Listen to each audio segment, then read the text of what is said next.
Welcome back into the best history planet and spiritual insights on the globe with the Phoenix Truth Rising show. So thank you. An exposure of the Illuminati's plan of world conquest is the death knell to the New World Order, which is what these journals also reveal. So with that being said, let's get back on into Through Darkness into Light, Endless Cycles of the Divine Plan, Volume 1, going into our solar system, how it was formed, and what the Sumerian texts say compared to our scientists in the last 100 years. Chapter 12, recording number 3, HATONN, Wednesday, June 10th, 1992, 10:21 a.m., year 5, day 299. More on messengers. Halley's Comet is not alone in having an orbit markedly inclined to the ecliptic, a feature measured as an angle of declination and a retrograde direction. Non-periodic comets, comets whose paths form not ellipses but parabolas or even hyperbolas, and whose orbits are so vast and whose limits are so far away they cannot even be calculated, have marked declinations, and about half of them move in a retrograde direction. Of about 600 periodic comets, which are now given the letter P in front of their name, they have been classified and catalogued. About 500 have orbital periods longer than 200 years. They all have declinations more akin to that of Halley's than to the greater declinations of the non-periodic comets, and more than half of them course in retrograde motion. Comets with medium orbital periods between 200 and 20 years, and short periods under 20 years, have a mean declination of 18 degrees, and some, like Halley's, have retained the retrograde motion in spite of the immense gravitational effects of Jupiter. It is noteworthy that of recently discovered comets, the one designated P. Hartley IRAS 1983V has an orbital period of 21 years, and its orbit is both retrograde and inclined to the ecliptic. Where do comets come from, and what causes their odd orbits, of which the retrograde direction is the oddest in astronomers' eyes? In the 1820s, the Marquis Pierre Simon de Laplace believed that comets were made of ice and that their glowing heads, coma, and tail that formed as they neared the sun were both made of vaporized ice.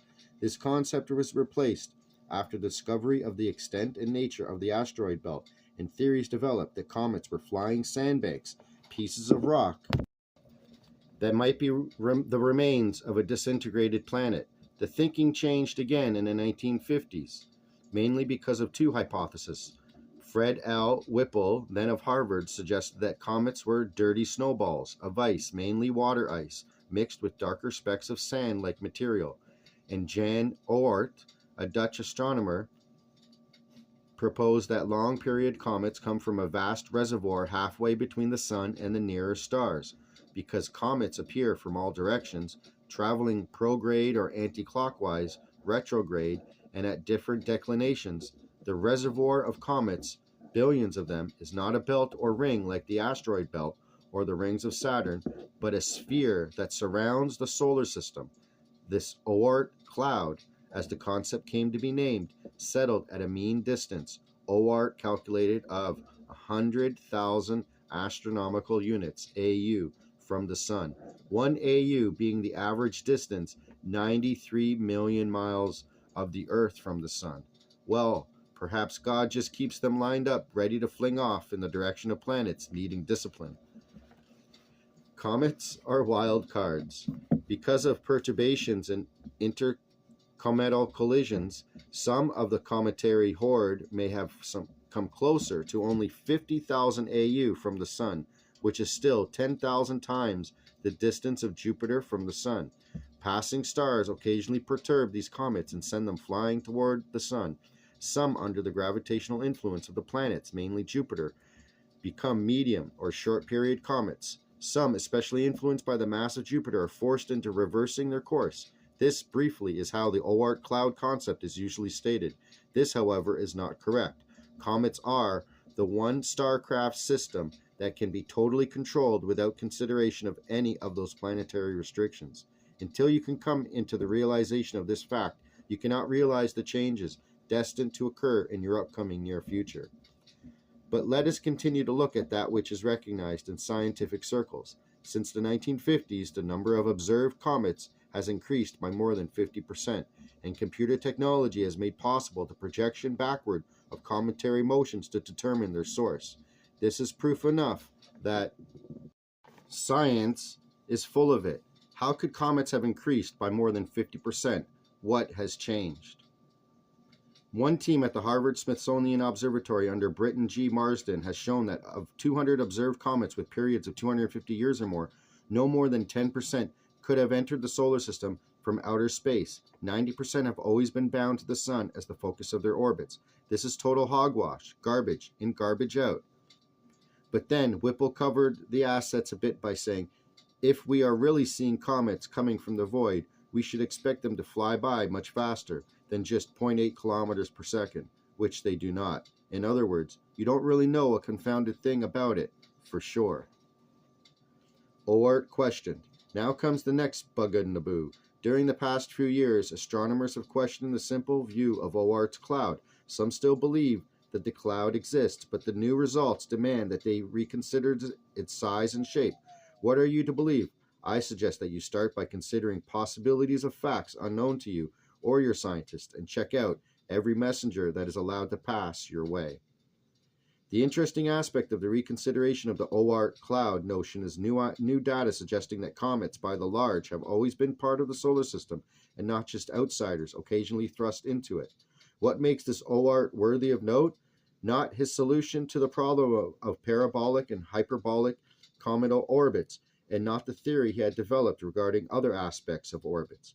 What was important was his consideration that they were thrust out to there and not born there, you know, sort of flung off as with a slingshot.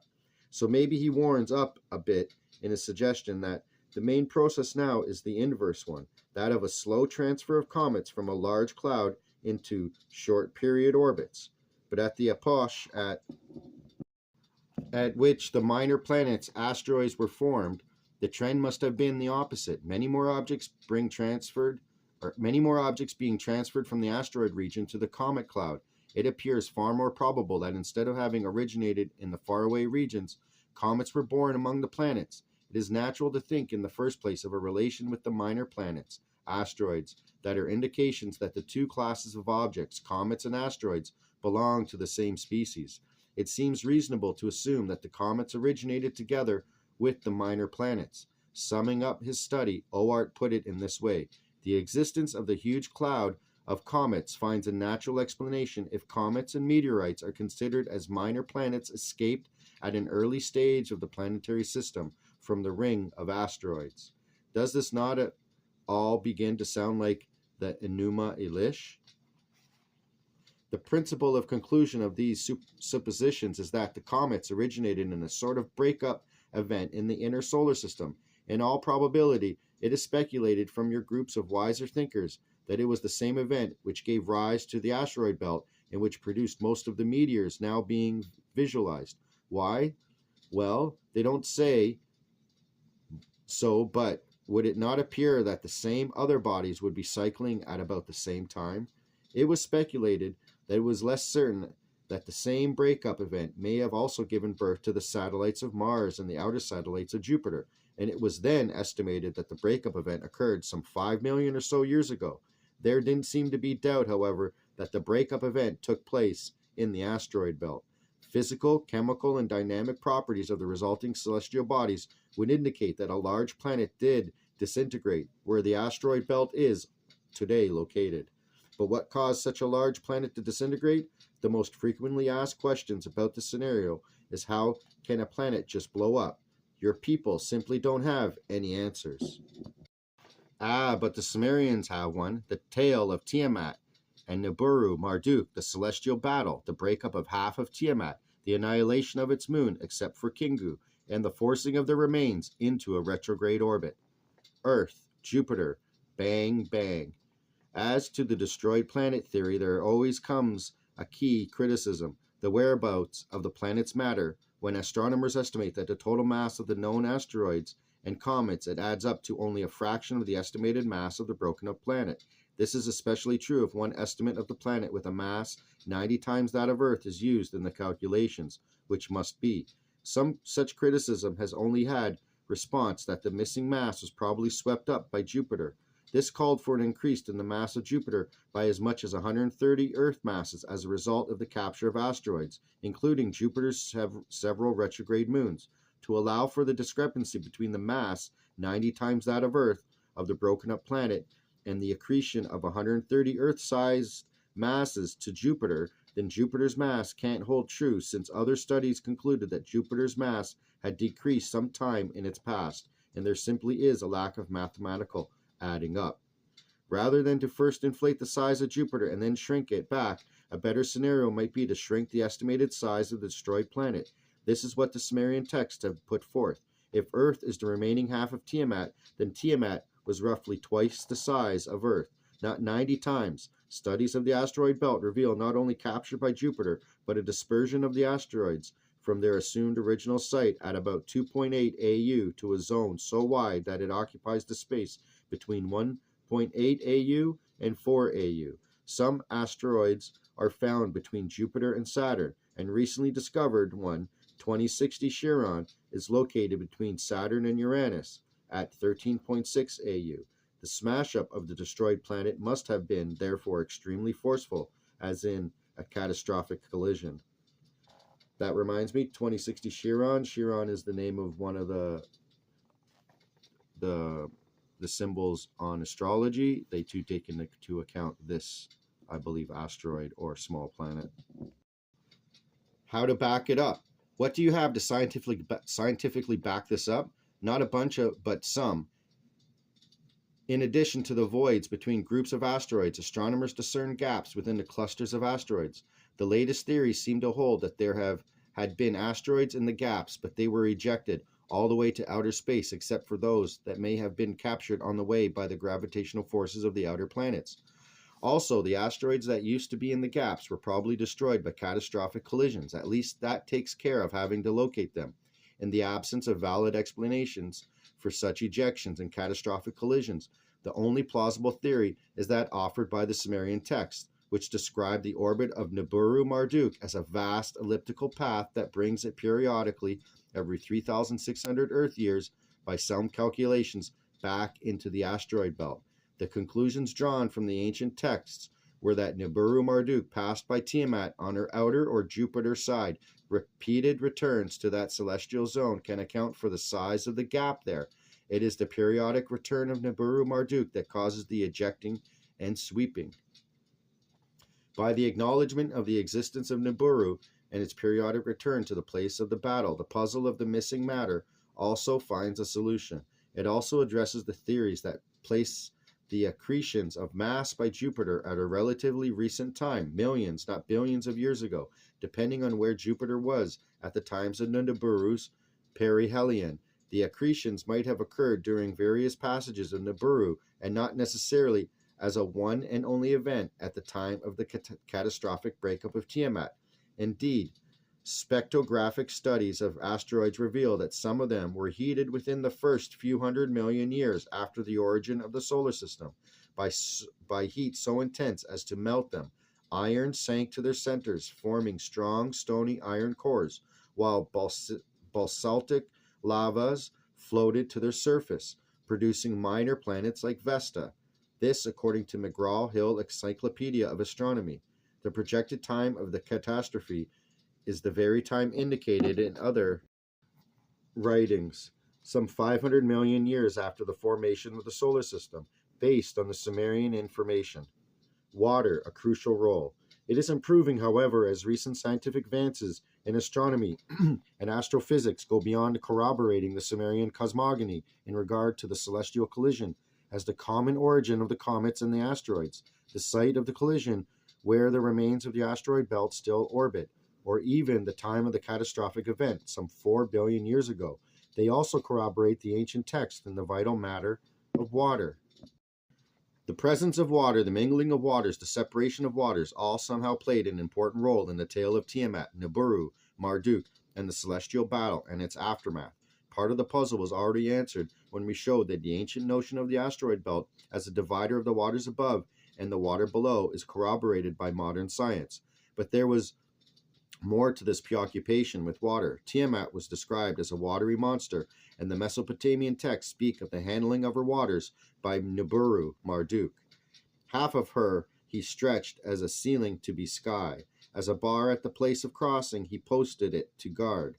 Not to allow her waters to escape was its command. The concept of an asteroid belt, not only as a divider between the waters of the planets above and below it, but also as a guardian of Tiamat's own waters, is echoed in the biblical verses of Genesis, where the explanation is given that the hammered-out bracelet was also called Shamaim, the place where the waters were. References to the waters where the celestial battle and the creation of the earth and the Shamaim took place are frequent in the Old Testament, indicating millennia-old familiarity with Sumerian cosmogony, even at the time of the prophets and Judean kings. An example is found in Psalm 104, which depicts the Creator as the Lord. Who has stretched out the Shamaim as a curtain? Who in the waters for his ascents put a ceiling? These verses are almost a word-for-word copy of the verses in the Ummah Elish. In both instances, the placing of the asteroid belt where the waters were followed the earlier acts of the splitting up of Tiamat and having the invaders, wind, thrust the half that became Earth into a new orbit. The waters of Earth would explain the whereabouts of some or most of Tiamat's waters. But what about the remains of her other part and of her satellites? If the asteroids and comets are those remains, should they not also contain water? Varied watery occurrence. What would have been a preposterous suggestion when these objects were deemed chunks of debris and flying sandbanks has turned out, as the result of recent discoveries, to be not so preposterous. The asteroids are celestial objects in which water, yes, water, is a major component. Most asteroids belong to two classes, as you can recognize them. About 15% belong to the S-type, which have reddish surfaces made up of silicates and metallic iron. About 75% of the C-type, they are carbonaceous, containing carbon, and it is these that have been found to contain water. The water discovered in such asteroids through spectrographic studies is not a liquid form, since asteroids have no atmospheres. Any water on their surface would quickly dissipate, but the presence of water molecules in the surface materials indicates that the minerals that make up the asteroid have captured water and combined with it. Direct confirmation of this finding was observed in August 1982, when a small asteroid that came too close to Earth plunged into the Earth's atmosphere and disintegrated. It was seen as a rainbow with a long tail going across the sky. A rainbow appears when sunlight falls on a collection of water drops, such as rain, fog, or spray. When the asteroid is more like what its name originally implied, minor planet, actual water in liquid form could well be present. Examination of the infrared spectrum of the largest first-to-be-discovered asteroid, Ceres, shows an extra dip in the spectral readings that is the result of free water rather than water bound to minerals. Since free water, even on Ceres, will quickly evaporate, the astronomers surmise that Ceres must have a constant source of water welling up from its interior. The celestial body designated 2060 Chiron, interesting in many ways, also confirms the presence of water in the remnants of the celestial battle. When Charles Cowell of the Hale Observatories on Mount Palomar